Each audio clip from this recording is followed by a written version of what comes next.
Welcome, everyone. It's my pleasure today to be in conversation with the latest two Turing Award winners, Al Aho and Jeff Ullman. And if I may read from the ACM announcement, they are the recipients of the 2020 ACM A.M. Turing Award for fundamental algorithms and theory underlying programming language implementation, and for synthesizing these results and those of others in their highly influential books, which educated generations of computer scientists. Aho is the Lawrence Gussman Professor Emeritus of Computer Science at Columbia University, and Ullman is the Stanford W. Asherman Professor Emeritus of Computer Science at Stanford University. Now, they are both the recipients of many, many honors and awards, but we got many questions from the young laureates, and I'd like to get started in our conversation. To the young laureates out there, I'm going to combine your questions and we're going to run an informal dialogue here. If there is something that doesn't get asked, I strongly encourage you to send an email via the platform to any of us, and we can connect after the event. So let's get started with your history as a computer scientist, how you got into the field, how you stayed in the field, how your career developed. And I'm going to start with Jeff because he's both later in the alphabet. And as we know in computer science, publications usually arrange authors in alphabetical order. And also he's slightly older than Al. So Jeff, what was your path into computer science? Well, okay, it was sort of stumbling around a little bit. I think, as you may be known, both Al and I were students together at graduate students at Princeton. Before that, I don't know, when I was an undergraduate, I wanted to be an actuary.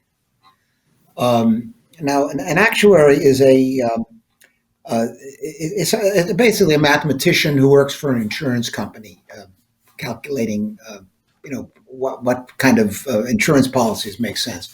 And the nice thing about being an actuary, at least in the United States, is you can advance by taking exams, and that sounded really good to me. And so I got a job after my junior year at a life insurance company as a summer intern, and they had me as the assistant programmer to a guy who was programming like Burroughs 5500. This was a thing about the size of a giant refrigerator lying on its side. You programmed it by sticking pins into holes. So if you wanted to add the value that was in location 25, you'd stick a pin in an A, and then a 2, and then a 5. And so I learned to program that way. At that point, I decided I really couldn't become an actuary, that it was just, worrying about when people are going to die.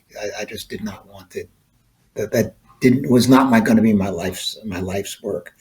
I got another summer job after my senior year out at Brookhaven Laboratories, which was it's a big cyclotron, or at least those days it was a big cyclotron. Now I guess it's a little cyclotron.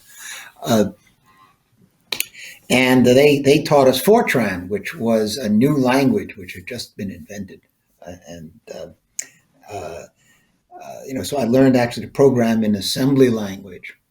Spent the whole summer writing a program to detect particles in cloud chamber photographs.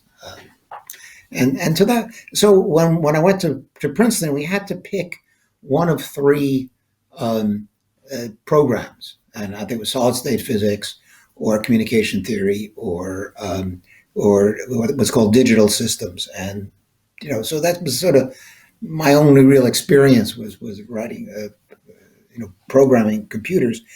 So I picked that, as did Al, and And from then on, I guess I was sort of what passed for a computer scientist. Uh, I didn't even know the term. It wasn't until I was working at Bell Labs that Doug McElroy, who was our boss then, one day he called the group together and he said, "Okay, I just heard this new term. From now on, we're going to call ourselves computers." And that's how I became a computer scientist. Al, what was your entry into the field? Well, this is a great question, and it was all serendipity and luck. I was an undergraduate taking engineering physics at the University of Toronto, and for my senior thesis, I did a piece of research on minimizing Boolean circuits. We had a young new faculty member that knew something about computers and transistors and digital circuits. So he introduced me to this problem, and I thought it was a really neat problem. So I looked at heuristics for trying to minimize Boolean circuits. This was back in 1963. The field hadn't heard of or invented NP completeness at that time. This was done by Cook and Levin in 1971. So I was saying, how in the world can I solve this more quickly than just by brute force? But I couldn't think of a way. But I thought it was a neat problem mathematically, and also it had practical overtones. So when I graduated from engineering physics, I really didn't know what I wanted to do with my life. So I thought a good strategy was stay in school as long as possible. So I thought, well, let's try graduate school. And I only heard of or considered two graduate schools, MIT and Princeton. There was a professor at Princeton by the name of Ed McCluskey, who was the doyen of minimizing Boolean circuits at the time. The Quine-McCluskey method was one of the premier heuristics. I got accepted by both MIT and by Princeton. All MIT sent me were forms to fill out. And McCluskey kept writing all these personal letters to me saying, well, why don't you come to Princeton and we can clean up this field together?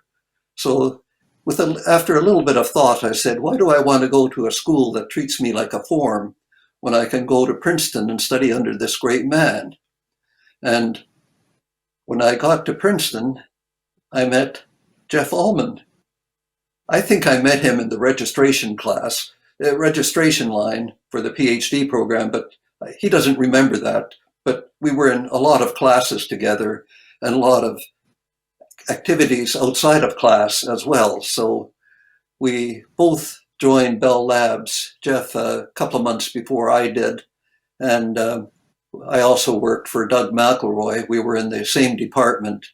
And we somehow or another got started on this lifelong collaboration. And I was very fortunate to have met Jeff at Princeton and also to have started working at Bell Labs because it was a researcher's nirvana. When McElroy hired me, he said, why don't you do what you think is important? And I said, gee, I think I can handle that job charter.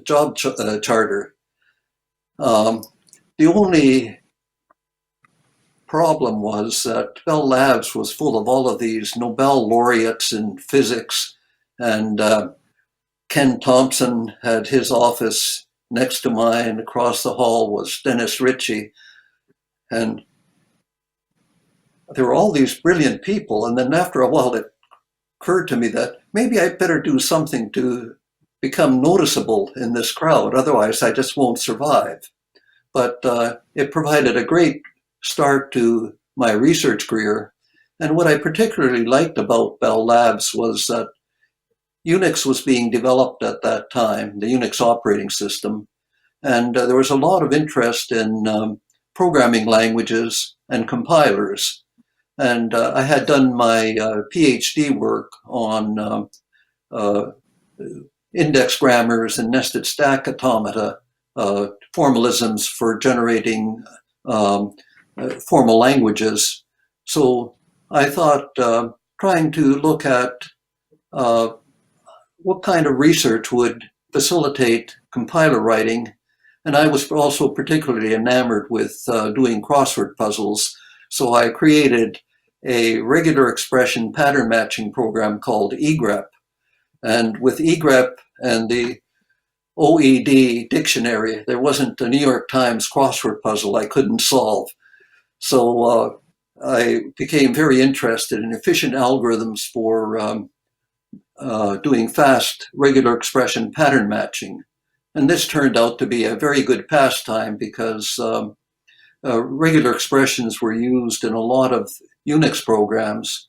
And later on, Brian Kernighan and Peter Weinberger created this little scripting language called awk, which combined really regular expressions as a pattern matching tool with actions that you could take if you found a match for your regular expression.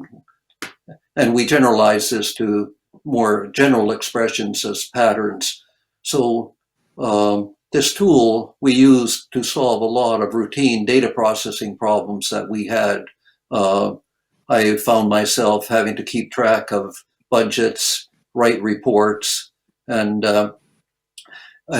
I didn't want to write 100-line C programs to do this, so I just wanted a little scripting language where I could write 2 or 3-line throwaway programs to solve these problems. Kernighan and Weinberger had similar kinds of problems, and so it was a lot of fun to develop this language working with the talented people like Kernighan and Weinberger. And then on the compiler side, Jeff and John Hopcroft had just finished writing their book on formal languages. So that's where I really learned formal languages from. And I found that the techniques that were being espoused for parsing context-free grammars were still being developed. So Jeff and I worked with Steve Johnson to create a tool which got to be known as Yak, with which you can create parser generators with great facility. And this became another widely used tool that embodied our interest in research in automata and language theory. So I found the marriage of theory and practice. This is what Don Knuth said, that the best theory is motivated by practice and the best practice by theory. So that's what really got me hooked and kept me in the field of computer science all my life. It's a nice balance to have because you have an interesting set of problems on both sides to address. The two of you together and separately have written many classic textbooks. How did that, and you mentioned the Hopcroft Almond automata theory book, which I used in one of my first courses. How did that come about, and how do you see the field of textbooks then and now? Maybe we'll go back to Jeff first. Yeah. Okay. Well, first of all, yeah, we should sort of explain John Hopcroft, because he's really the one who got us into this. John, of course, was Bob's co-winner of the Turing Award and was Al's advisor and my and Al's friend at Bell Labs when we were there. John was on leave at Bell for. So John one day says, "Look, Ullman, if you want to be a famous person, you got to write a book." Okay. And I said, "Okay, well, what could we write about?" And automata theory was something I had been studying. Actually, I spent my first summer after first summer of graduate school, working for Seymour Ginsburg out in Santa Monica. Seymour was one of the leading lights in automata theory at that time, and he basically taught me the field. John, sort of by coincidence at the same time, was sort of studying that by himself as a young faculty member at Princeton. And anyway, so we said, okay, we could do an automata book, and boy, it was an incredible mess. I mean, first of all, the world of publishing books has changed in incredible ways. We didn't really know what we were doing. We wrote. You write out a draft by hand, and then poor Jerry Markey, who was the secretary in the group at Bell Labs, would try to read our handwriting and type something up, and then we'd correct it, and she'd correct it by taking a strip of white tape and covering up what was wrong and typing over what was right. It was an incredible mess. Then you had to hand it to the publisher, who would put it into galley proofs, and then would market the galley proofs, and then paid proofs come in. And it took months and months. It's an incredible process to write a book or actually publish a research paper. Now, of course, you just LaTeX everything, I guess when Al and we had to write our Turing paper, we just put it up on Google Docs as a shared document, and worked on it pretty much independently. On the other hand, not only has the technology changed in incredible ways compared with that the first book that John Hopcroft and I wrote, but the fact is that writing books has become, in some sense, a fool's errand. First of all, you've got all sorts of material out on the web. You can learn a subject without ever picking up a textbook. The sales of books have gone way down. I think one of the interesting things is that this seems to be creating sort of a death spiral for book publishing, in the sense that as sales go down, they keep raising the prices, and of course nobody can afford the book, so they find some alternative method that you can download anything pretty much for free these days. I don't like it, but that's true. And so in fact, the more recent books and some of the older books that have gone out of print, we've just put on the web for free. But it's not at all clear that the book is the right way to encapsulate knowledge today. There was a time, fortunately for Al and me, when it was, but it's right now. Go work on the Wikipedia article, or put up some class notes, and Google will find it, and if they're good, people will start using them, and it all happens sort of organically. I'll shut up. Al, do you have some view on publishing these days and your own experiences? I certainly agree with what Jeff has said, but there are some benefits to writing books. When Jeff and I were co-authoring books, we had a very interesting process. We'd spend a lot of time talking about and debating what should be in the table of contents. And then once we had agreed on this would probably make a reasonable book, we would put a name and a date opposite each chapter. The name was the person who was supposed to write the first draft, and the date was by that time. Jeff never missed a date, so I felt I could never miss a date. So our process really allowed us to create a book within about 2 years of thinking about writing a book, because I did not want to disappoint my co-author, and he certainly did not disappoint me.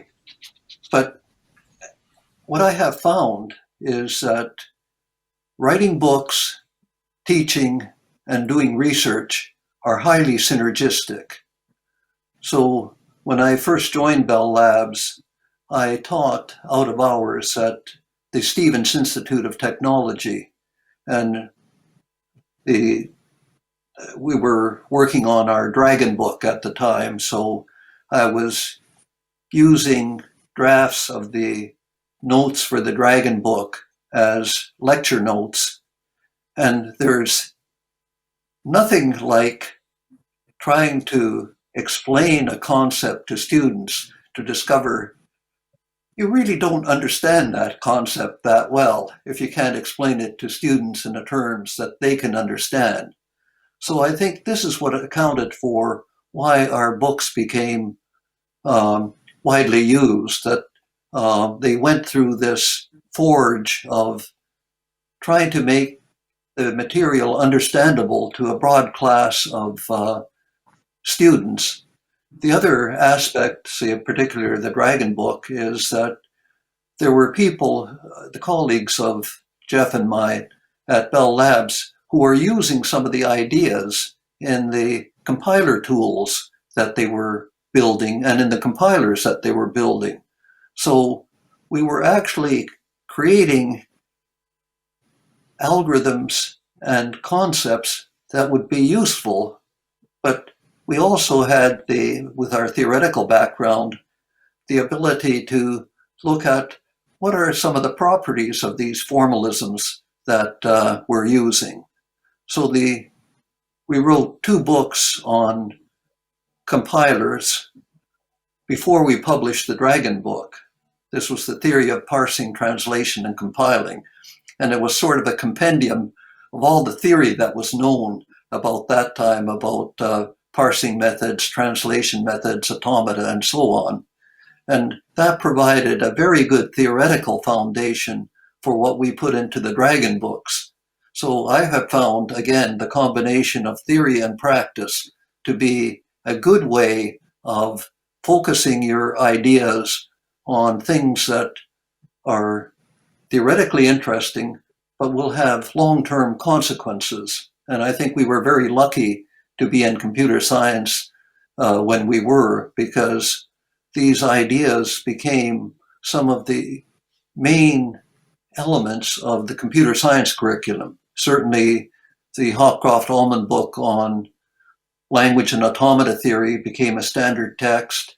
When we wrote the Design and Analysis of Computer Algorithms book, this sort of created a textbook that could be used for courses in algorithms in computer science courses around the world, and it helped launch the field of algorithms. And the compiler book, since software programming languages and compilers are intertwined, have played a very major impact on the development of programming languages. And there are thousands and thousands of programming languages. What I have found when I was teaching programming languages and translators at Columbia, I would get students to work in teams of 5. And in addition to learning about the theory of compiler design, each team had to create their own innovative new programming language and write a compiler for it in the course of a semester. Initially, the students thought that I was crazy asking them not only to learn about compiler theory, but also to create a new programming language and then implement a compiler for it in the course of a semester. But the tools that the theory that Jeff and I had developed and our colleagues at Bell Labs, like Steve Johnson, who created YAC out of the parsing theory we developed, and Michael Lesk and Eric Schmidt, who incorporated some of my regular expression pattern matching tools into the lexical analyzer generator that got to be known as Lex. With these tools, it became possible for students to create a compiler, a working compiler in the course of a semester. And since they could create a language to do whatever they wanted, the languages they created totally exceeded my expectations. There was a language on setting music to the stock market that a group of students created. One of the members of that team had been a stockbroker, so he said that it's much better to listen to music to understand which direction the stock market is going rather than looking at the ticker tape all day. There was another team that had two women on it, and they created a language for designing what clothes you should wear if you're going to a conference. It will look up the language was scripting language for expressing your sartorial designs, and they would look up what the weather report was where you were traveling, and then make fashion recommendations of what you could use from your closet, from your wardrobe to wear at that conference. So this was a fun course that the students really enjoyed. They learned both theory and practice, and I think when you work with other students, you get to know these students very well. So it also had this friendship component to it. So it was one of the courses that allowed me to get the Great Teacher Award at Columbia because the students liked it so much. But I all attribute that to its rootings in theory, and theory that had practical consequences. I know when I was at Bell Labs starting in 1980, after a year, somehow I was starting to lose my motivation to do research. So I started teaching part-time at NYU. The interaction with students is extremely valuable in trying to get motivated to do research. Let me change the subject slightly. You've both won the Turing Award now, which is often referred to as the Nobel Prize of Computing. It's been a long time coming, could have come 40 years ago. It seems to me John and I got it in 1986, and I was very fortunate to have him as a colleague. And here's actually what this bowl looks like for anyone who is interested. What does it mean to you now, having won this award, and how do you see the field going forward? Let's start with Jeff. Well, I don't know. Frankly, I never expected to win the award for writing books. It's kind of unusual. I consider myself extremely lucky, and it was frankly a complete surprise. I don't know. How do I see the field going forward? I don't know. It's funny. There was a time when I was kind of down on computer science. Maybe this was, I don't know, 20, 30 years ago. And I was even quoted at one point as, saying, now is not the time if you're to young people, now is not the time to get into computer science. I guess I've changed my mind. I have become in the past decade or so much more enthusiastic and sort of seeing that computer science really is it is driving pretty much everything these days. I think applications have become much more important than the internals.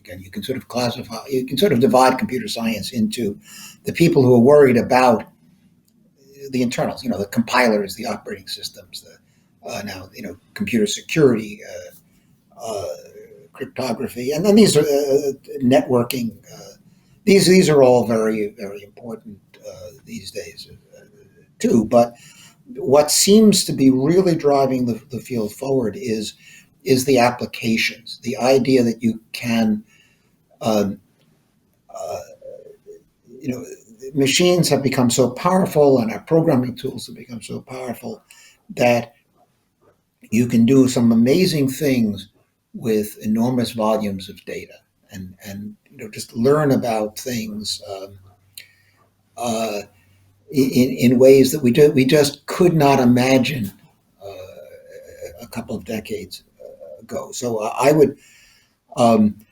certainly, if I had to give one nugget of advice, it would be um, major in computer science and minor in some application area. I don't care whether it's literature or physics or biology, which obviously medicine is very obviously very, very important these days. Um, so anyway, that's sort of where I guess I see things going. Al? I'm very bullish on computer science, and since I think abstractions and algorithms are at the heart of the field, we still don't have all of the abstractions and algorithms that can benefit humanity or even give us greater understanding into what is computation. So what I really like about the field is its breadth and depth. And if we look at computer science today, I agree with Jeff that the field is becoming much broader because it's extending its reach into application areas. And as we move into these application areas, we need to find new abstractions and algorithms with which we can solve problems in these abstraction areas. So some of the areas that I think are up and coming, they're already here in many ways, include computational biology, autonomous vehicles. How do we get a collection of vehicles to collaborate? This is replete with very interesting, difficult, but important algorithms that yet have to be devised. Precision medicine, we can now create medical treatments that are tuned to individuals if we collect enough data about the individual to know what is an appropriate regime of treatment for that person. Collaborative robots, interactive chatbots. How do we get a chat box to become more useful? And this ultimately, I think, is related to the Turing test that the great Alan Turing devised of, can we make programs that are indistinguishable from humans speaking, and maybe ultimately in the future from humans behaving. If you look at Yuval Harari and his book, Homo Deus, he speculates that maybe the next evolution of humankind will be into sentient machines. That's why he calls a race that he calls Homo Deus. As we're getting more and more machine parts, maybe we'll become all machine in the evolution of humankind. Quantum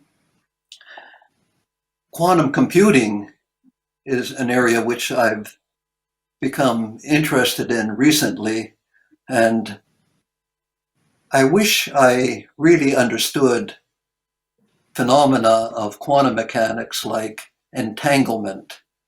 But looking at some of and listening to what some of the great physicists have said about this, Richard Feynman said, if you think you understand quantum mechanics, you don't.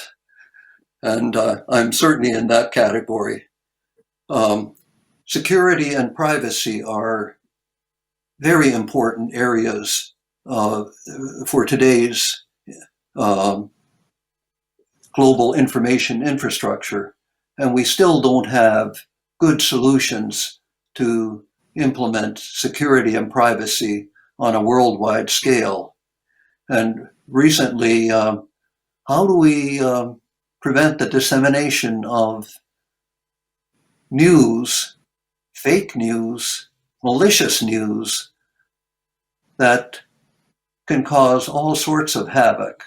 So sometimes I'm thinking, is the internet a boon or a bane for humanity? Is it an existential threat, or can we somehow harness it so it continues to benefit humankind?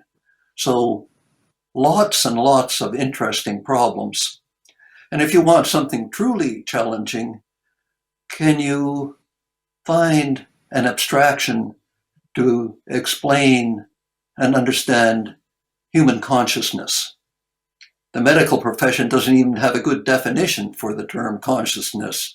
So great problems are out there, and I think there'll be a new generation of students that will make progress in these areas. I wish I could only live long enough to see some of it. You use algorithms as a positive word, but some people think of algorithms as a bad word in the sense that machine learning neural net systems introduce prejudices into the decision-making process and things that we don't understand, which can result in unintended consequences. Do you have any view on how we control our own artifacts? Well, Jeff, first of all, you want to I start? don't. Well, yeah, I'm going to say one thing. I don't blame the algorithm. I blame the data. If you start off with data that's biased, you're going to be producing, well, what is really, first of all, machine learning produces algorithms.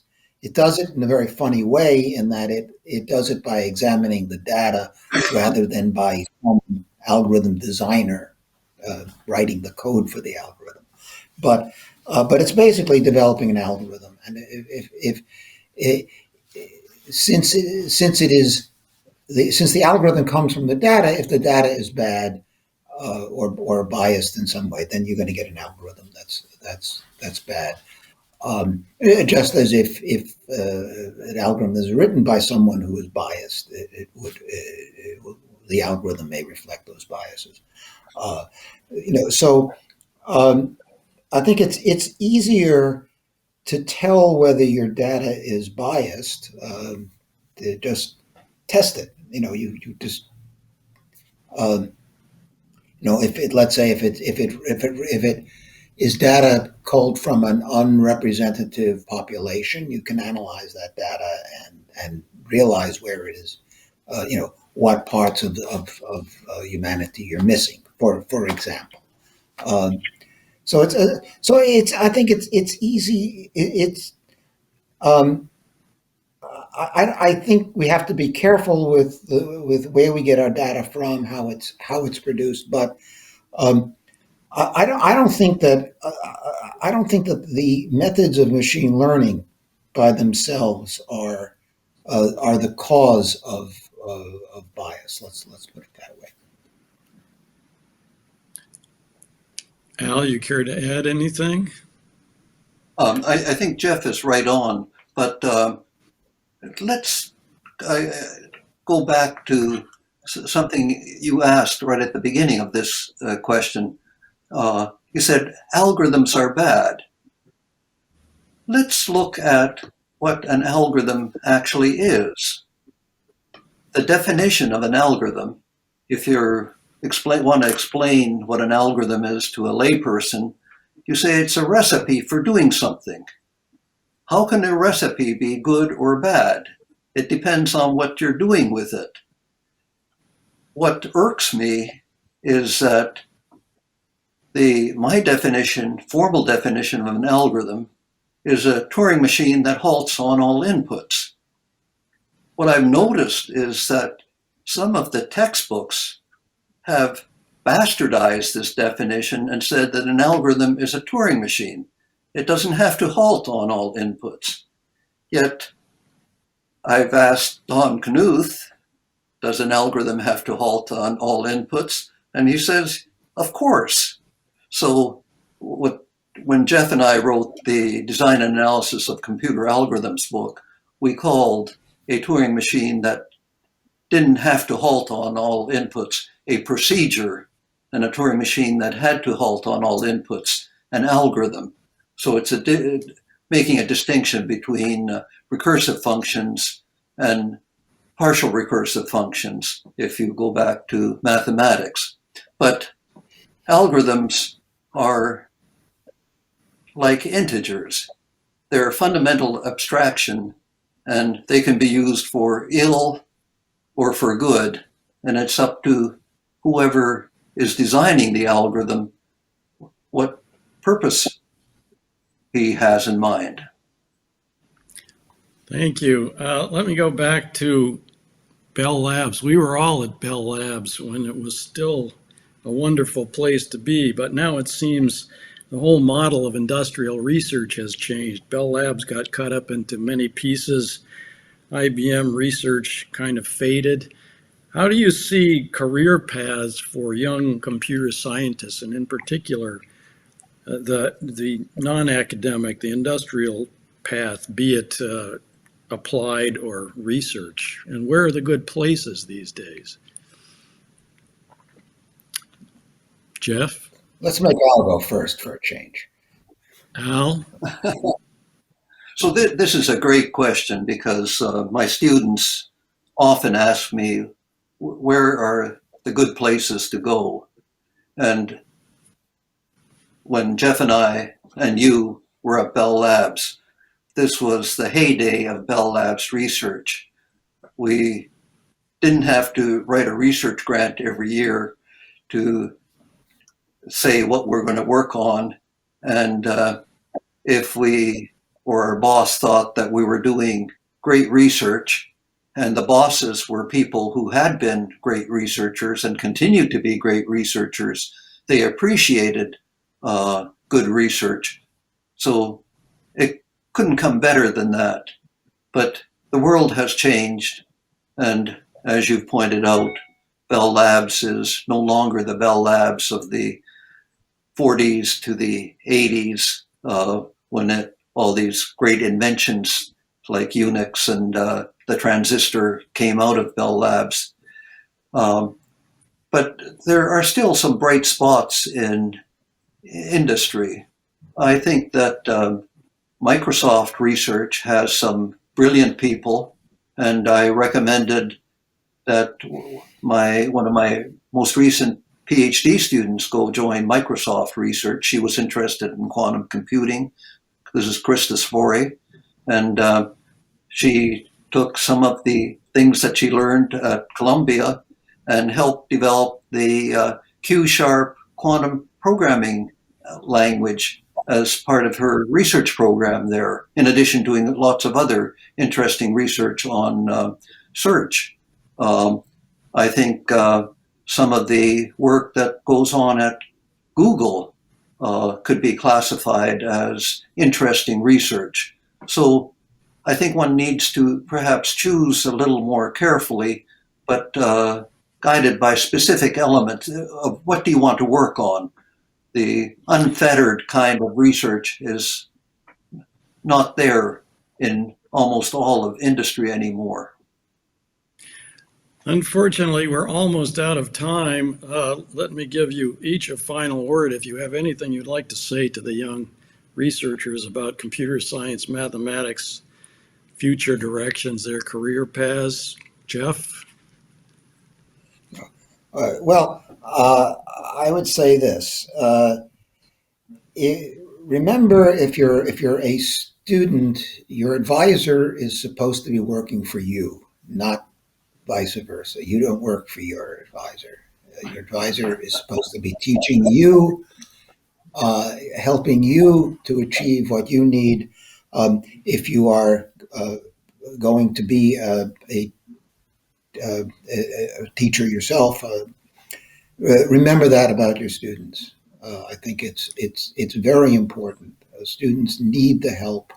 It's the job of the faculty member to provide that help. Very well said. Al? The advice I'd give to any computer scientist, either young or old, is the field is evolving and changing rapidly. So lifelong learning is essential if you want to keep up and remain current. But that's also the beauty of the field. You're learning new things. It's exciting, but keep learning. Let me thank you both for a wonderful session. Well, thank you, Bob, for organizing this. Yes, Bob, thank you. And this has been an interesting discussion. I've enjoyed it. Indeed. I'm sorry we don't have more time.